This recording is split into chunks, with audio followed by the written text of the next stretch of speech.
नमस्कार मंडळी, शीतल ब्लॉग या मराठी यूट्यूब चॅनलमध्ये मी शीतल तुमचे मनपूर्वक स्वागत करत आहे. सर्वांना सर्वप्रथम श्री स्वामी समर्थ. आजचा दिवस तुमचा खूप छान आनंदाचा आरोग्याचा जावो हीच बाप्पाचरणी प्रार्थना. उंबरट्याचं लेपन केलेलं आहे हळदीने आणि उंबरट्यावरती आहे ना मी अशी वहीच्या पुट्याने रांगोळी काढलेली आहे. तर व्हिडिओ कुठेही न स्किप करता लास्टपर्यंत बघा. आणि व्हिडिओ जर तुम्हाला आवडला असेल तर व्हिडिओला एक लाईक करा आणि कमेंट करायला विसरू नका. जर तुम्हाला जास्तच व्हिडिओ जर आवडला तर तुम्ही सबस्क्राईब करू शकता. आजच्या ब्लॉगच्या माझ्या सकाळच्या कामाची सुरुवात उंबरटा स्वच्छ करण्यापासून करते. सगळ्यात आधी उंबरटा स्वच्छ धुवून घेतला. नंतर ना स्वच्छ कपड्याने ना उंबरटा चांगला पुसून घेते आणि उंबरटा पुसल्यानंतर ना त्याच्यावरती मी आता हळदीचं लेपन करून घेते. तर हळदीचं लेपन करताना ना मी हळदीमध्ये पाणी घातलं आणि गोमूत्र टाकलं. गोमूत्र टाकण्याच्या ऐवजी तुम्ही गुलाब पाणी किंवा गंगाजल टाकू शकता. तर याच्यामध्ये ना मी गोमूत्र टाकलं आणि हळदीमध्ये आणि पाणी आणि गोमूत्र मिक्स करून घेतलं. हळदीचा पिवळा रंग म्हणजे आनंद आणि सकारात्मकतेची आठवण करून देतो. म्हणूनच घराची सुरुवात अशी छोट्याशा शुभ गोष्टीने करायला मला खूप आवडतं.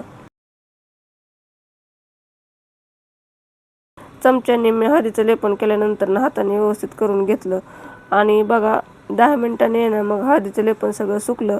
त्यानंतर नाही तर मी एक वहीचा पुट्टा घेतला आणि असा चौकोनी कट करून घेतला. तर तुम्ही बघू शकता व्हिडिओमध्ये या पद्धतीने मी असं चौकोनी कट करून घेतलं. तर 2-2 इंचाचं म्हणजे 4 असं चौकोन 2-2 इंच असं केलं. जसं तुमचं उंबरटा आहे ना तसं मोजून घ्यायचं आणि कट करून घ्यायचा पुट्टा. त्यानंतर ना बघा असं पुट्ट्याने सगळीकडनं असं चौकोन करून घेतले आणि सगळीकडनं आहे ना असा केशरी कलर आहे, हा लाल नाही. तर तो कलर भरून घेतला आणि इथं तुमच्यापाशी लाल कलर असला तर एकदम छान दिसतो, पण माझ्यापाशी केशरी होता म्हणून मी केशरीच रांगोळी काढली. तर त्यानंतर ना बघा असं स्वास्तिक काढून घेतलं. तर तुम्ही बघू शकता या पद्धतीने. हळद आपल्या संस्कृतीमध्ये शुभ मानली जाते, त्यामुळे सणवार असो किंवा रोजची सकाळ ते हळदीचे लेपन करायला खूप आवडतं. रांगोळी काढताना मला नेहमी खूप छान वाटतं, शांत वाटतं.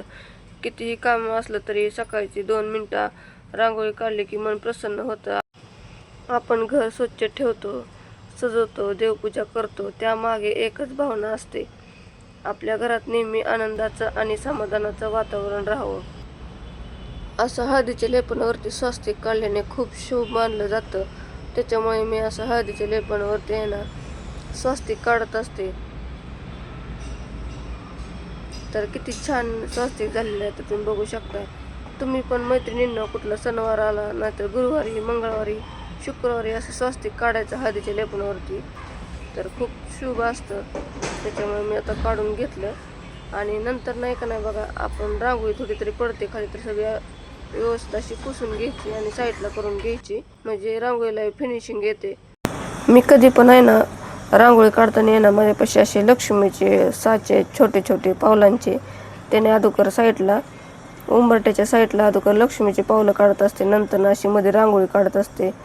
तर याच्या अगोदर बी एक व्हिडिओ टाकलेला आहे बघा रांगोळीचा, तोही खूप छान आहे आणि भरपूर साऱ्या मैत्रिणींनी त्यालाही प्रतिसाद दिलेला आहे. तर खूप छान आहे ती बी रांगोळी. तुम्ही बघू शकता ते कमळाची रांगोळी काढलेली आहे मी. असे सगळे स्वास्तिकमध्ये असे कलर भरले का नाही, स्वास्तिक अजून उठून दिसते आणि खूप छान दिसतं बघा. तुम्ही पण अशी मैत्रिणींना रांगोळी काढा. तर कमी वेळेत होते, 5 मिनिटात हे रांगोळी तयार होते. तर जास्त वेळ पण लागत नाही आणि पुट्ट्याचा वापर करायचा, म्हणजे पुट्ट्याने ना रांगोळी चौकोनी बरोबर पडते. आपल्याला असं दरवेळेस चौकोन करायची गरज लागत नाही, त्याच्यामुळे तुम्हाला असं चौकोन करून दाखवलं. त्यानंतर ना बघा सगळे स्वास्तिकमध्ये कलर भरले का नाही, हिरवा, निळा, दुसरा रॉयल ब्ल्यू, निळा. त्यानंतर नाही ना पांढऱ्या टिपकेने असे टिपके दिले. तर तुम्ही बघू शकता की ती रांगोळी उठून दिसायला लागलेली आहे. तर हे बघा तुम्ही बघू शकता माझी रांगोळी आता रेडी झालेली आहे. त्यानंतर असे दिवे उदबत्ती लावून पूजा ती करून घेतली उंबरट्याची.